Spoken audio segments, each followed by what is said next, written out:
নমস্কার বন্ধুরা, সীমার পৃথিবীতে আপনাদের স্বাগত। শুরুতে মাছ, মাংস, ডিমের পদ দেখে আপনাদের মনে প্রশ্ন হচ্ছে কিসের জন্য এই আয়োজন। তো চলুন আপনাদের ব্যাপারটা একটু খুলে বলি, কিন্তু তার আগে চলুন রান্নার কিছু প্রিপারেশন করে নিই। প্রথমে ডিমটা সেদ্ধ করতে বসিয়ে দিয়ে ভাতের জন্য বাসমতি চাল ধুয়ে কিছুক্ষণ ভিজতে দেব। অন্যদিকে মাংসের জন্য আলু, পেঁয়াজ, রসুন, আদা রেডি করে নেব।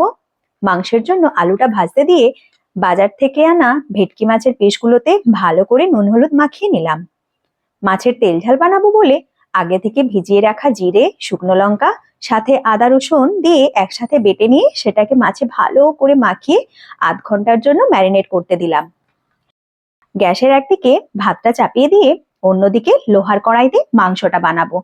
হ্যাঁ, তো শুরুতে যেটা আপনাদের বলছিলাম, আজ সকালে বাবা ফোন করে বললেন, আজ তো বাড়িতে আমরা উরুকা পালন করছি, তোমরাও ওখানে উরুকা পালন করো, আজকে ট্রিটটা আমার তরফ থেকে।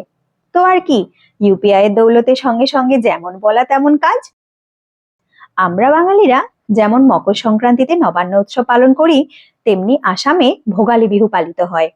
তো এই ভোগালী বিহুর আগের রাত্রে একটি বিশেষ ভোজের আয়োজন করে নানা রকম আমিষ পদ রান্না করে পরিবারের সকলে মিলে একসাথে বসে খাওয়া হয়। এই খাওয়া দাওয়ার উৎসবটি অসমীয়া সংস্কৃতিতে উরুকা নামে পরিচিত। আমার শ্বশুরমশাই তার কর্মজীবনের পুরোটাই আসামে কাটিয়েছেন, সেই সূত্রে উনি অসমীয়া সংস্কৃতিকে খুব কাছ থেকে দেখেছেন।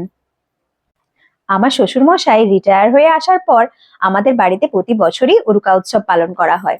তো চলুন আপনাদের সাথে কথা বলতে বলতে আমার মাংসটা কিন্তু রেডি হয়ে গেল।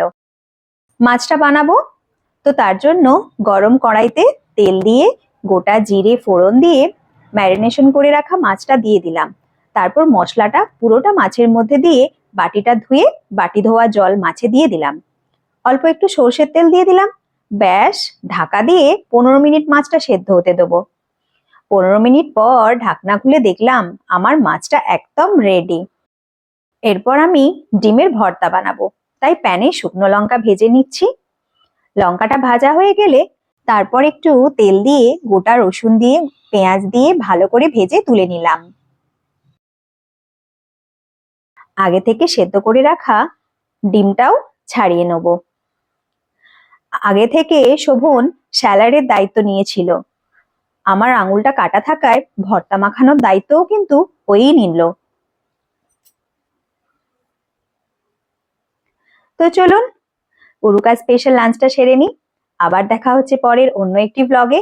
আপনাদের যদি ভিডিওটি ভালো লেগে থাকে লাইক, শেয়ার, সাবস্ক্রাইব করতে ভুলবেন না। ততক্ষণের জন্য বাই।